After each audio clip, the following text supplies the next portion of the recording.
Hello, hello, hello. Welcome back, or welcome. This is your first time here. Starting out 2023, 2024. You know what? I'm going to leave that in because that's funny. 2024 with a bang. Um, Here to do our year in review, of course. Okay. So, how are you guys doing? How many books did you read? Does the number of how many books you read even matter? I've read the most books I've ever read this year, and I read actually less pages than last year. I think that's really interesting. I know I read the full Lord of the Rings trilogy last year, so that could have attributed to a lot.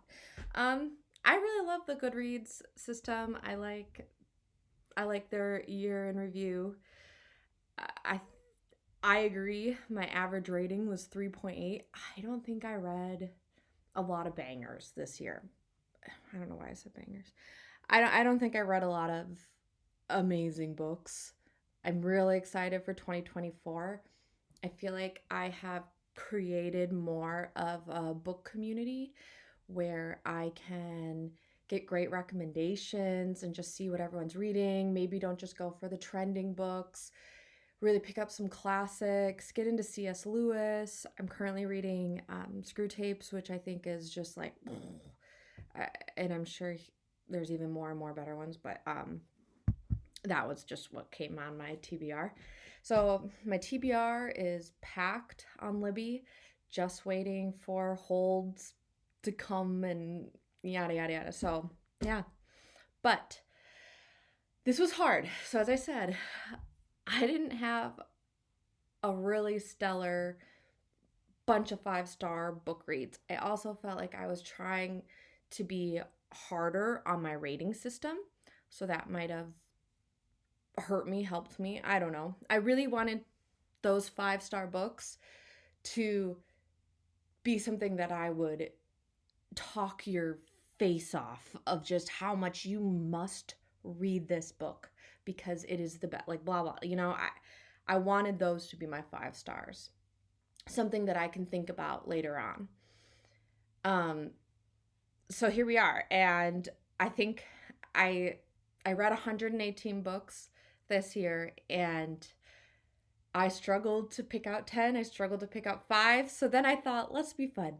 My top 3 of 2023.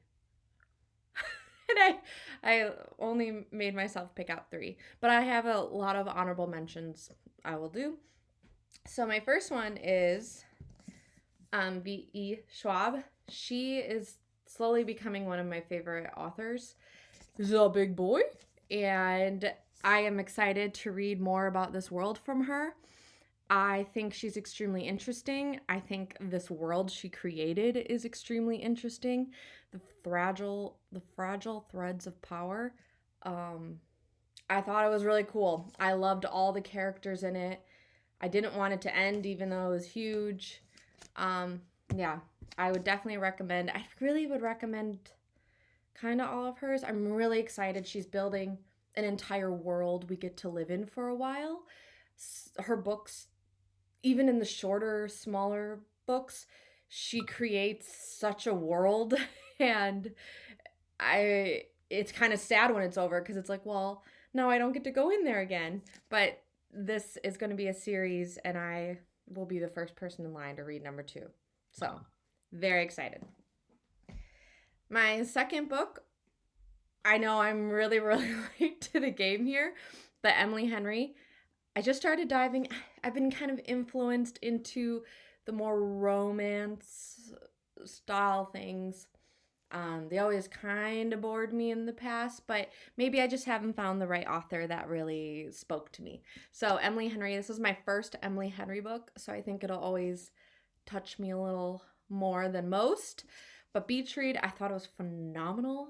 You could definitely read it on a beach, but it was so cute and really entertaining and witty, and you can just go right through it. Easy reading, Yeah, really loved the characters, really loved everything about this.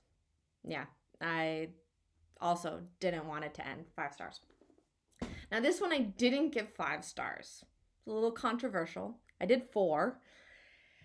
And it's Madly Deeply, The Diaries of Alan Rickman. I gave 4 because I feel like they shouldn't have published it. Like, these were real diary entries. These were real feelings. These were brutal. These were, oh, how dare you? But also, what a precious thing to really get to know someone, to really feel their thoughts, how they talk to themselves, how they talk about themselves, how they view the world, how they view situations that happened, how they look back on it. I mean, what is this? This goes from, I think, 1993? Where are you? 1993 to 2000. That's a lot of entries. And I read this on Libby. I read this on my Kindle, and I asked for it for Christmas because I just think it's special. I think it's really, really special. I love that they had the images in the Kindle, but I just love that we get like the color and everything you can see. I don't know.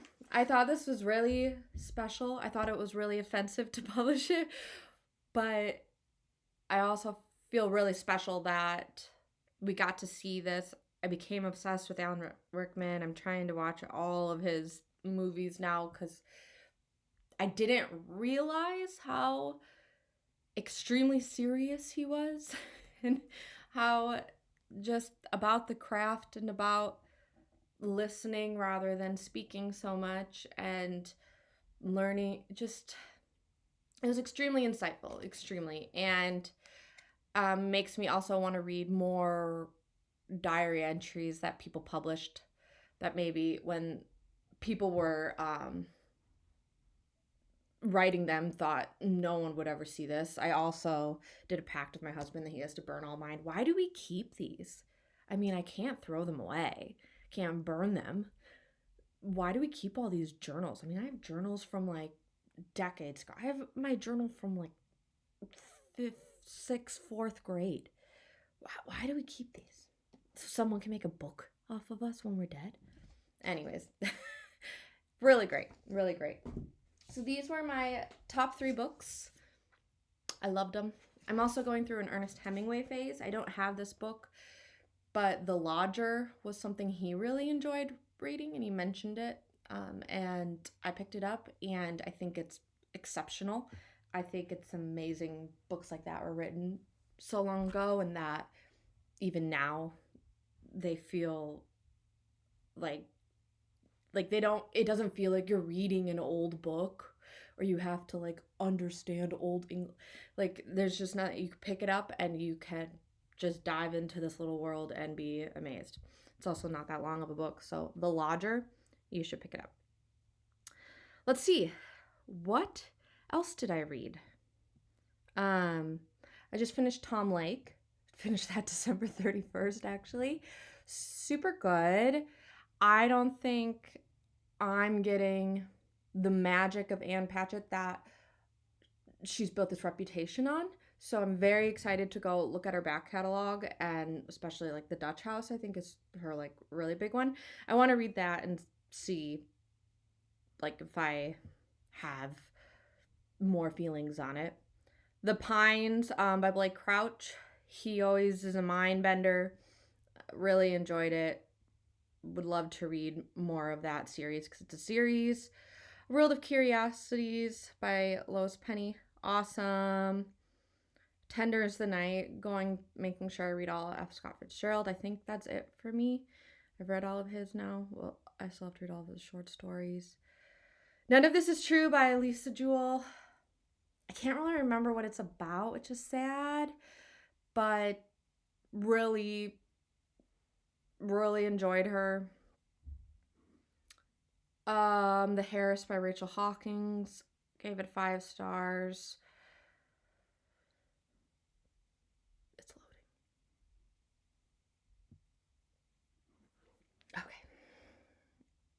Killers of a Certain Age I thought was really funny.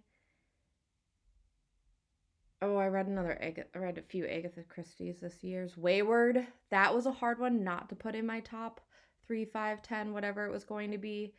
But I gave that 5 stars. Sea of Tranquility by Emily St. John Mandel, 5 stars for me this year.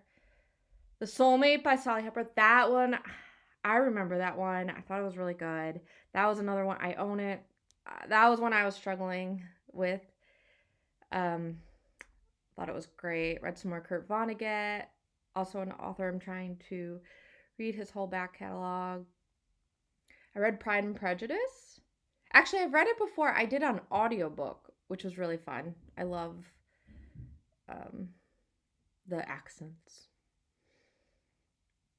And Green Lights, All Dangerous Things by Stacey Willingham. That read very early. And tomorrow, I finished in 2024 or 2023. I don't think it counts because I started it really in December of 2022. Obviously, a very good one. It went viral and went crazy for a reason. It's excellent. So, that is me. Those are my top 3 books. Let me know your top 3. If I haven't read them, I'd love to put them on my TBR. And maybe we all can collect some great book recommendations down there. Otherwise, looking forward to 2024. Life here has finally calmed down a little, and I am excited about it. I'm excited for this year. I felt like 2023 was kind of horrible. I had a lot of things happen that changed a lot, and I'm ready. You can't help but give in to the new year, new me, new life, new experiences, new adventures. You can't help but give into that reset. It's like a circadian rhythm. January 1st rolls around. I'm ready to leave what happened in 2023 here and go forward into 2024. I'm looking forward to doing it with you guys. I'll see you later.